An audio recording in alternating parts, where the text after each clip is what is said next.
Karan B. Realty and with another session of Ask Doug. And I've been asked to talk about valuation.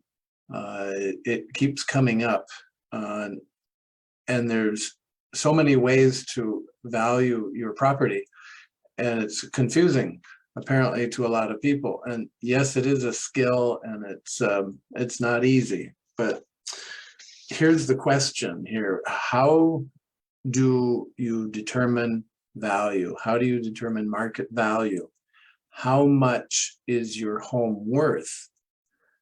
Why do various online sites yield different results? How you get all these different numbers? Which one do you pick? How do you know what it is? And some of them, there's quite a range of value difference. What's up with that? It's the same property.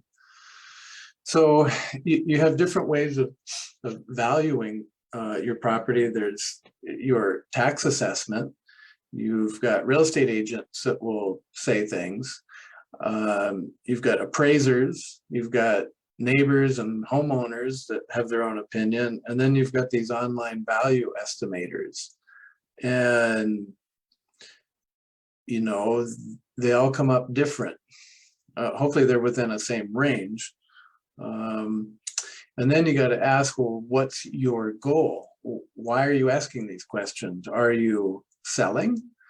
Are you doing a refi? Are you borrowing home equity, a HELOC, or just take out a second mortgage? Or are you looking for that sort of thing? Or are you just curious? You're working on your net worth calculation, perhaps. Anyway, those are all things that you could be looking for and trying to plug in the right number. If you're selling, you're certainly going to need to know what kind of price so that you can pull off buying your next property. It's important to be fairly close on that. As far as refining first or second mortgage, that's completely up to the bank, and I'll explain that in a moment. Okay, so if you're selling, what's the best way to get a value so that you know what your home is worth? So people will often get a seasoned real estate agent to come up with a value for them, give them a range of value. And if the agent is smart, they'll always do a range and not a number, because there's no such thing as a bullseye on making a price. It can't. It's going to be a range of value that it might fall in, and how it's negotiated, and whether the buyer finds a termite-eaten foundation, mold problems, different kinds of things that maybe you weren't aware of that downgrade the value of the home. And that's in the last minute because everyone's looking at the home with a fine-tooth comb. So real estate agents will generally take sales from the neighborhood close as possible, as similar as possible, and do square footage calculations, comparative.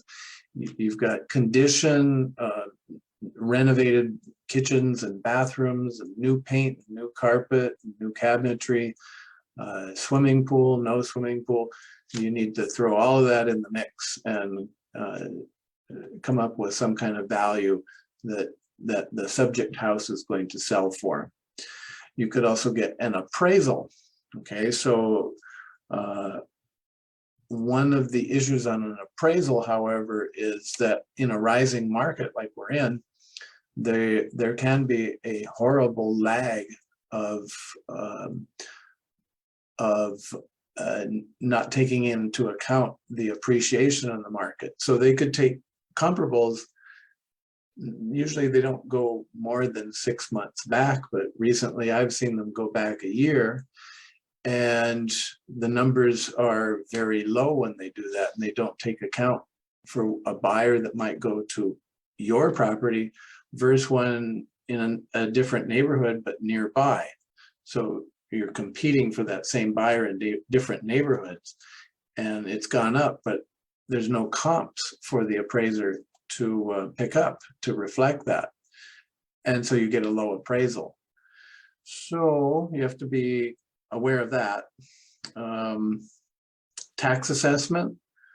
Well, I wouldn't even look at that. That's they could be way over, they could be way under, it could be near, but doesn't usually reflect the value of the property. And the reason for that is because it's based on a mass appraisal. I like that term, mass appraisal. They'll take, let's say you have a 2-bedroom in Waikiki. The tax office will take all of the 2 bedrooms throughout all of Waikiki, no condition of view, ground floor, penthouse. They just take all the 2 bedrooms and then cost average that. They divide it by the number of units that sold and get $1 per square foot, and then add that back to your square footage of your 2-bedroom in Waikiki. That's a mass appraisal. So that's why they can be so far off. And there's no account for view. You might have a stunning view versus another 2-bedroom that's looking right into another building. What good is that?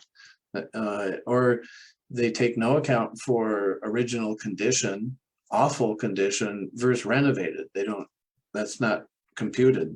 So that's why it's so far off. So I wouldn't use tax assessment for anything. And then last one is the auto values. There's many websites that will calculate what your home is worth and give a number.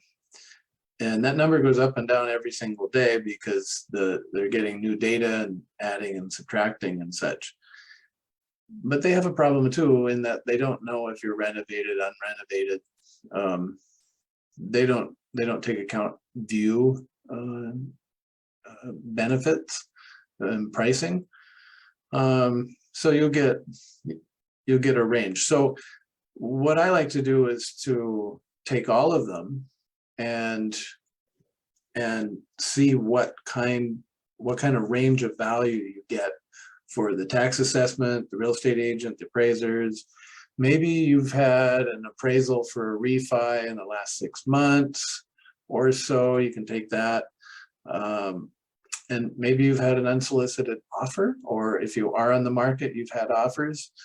You put all of those indications together, and it will give you a closer range of value for your property.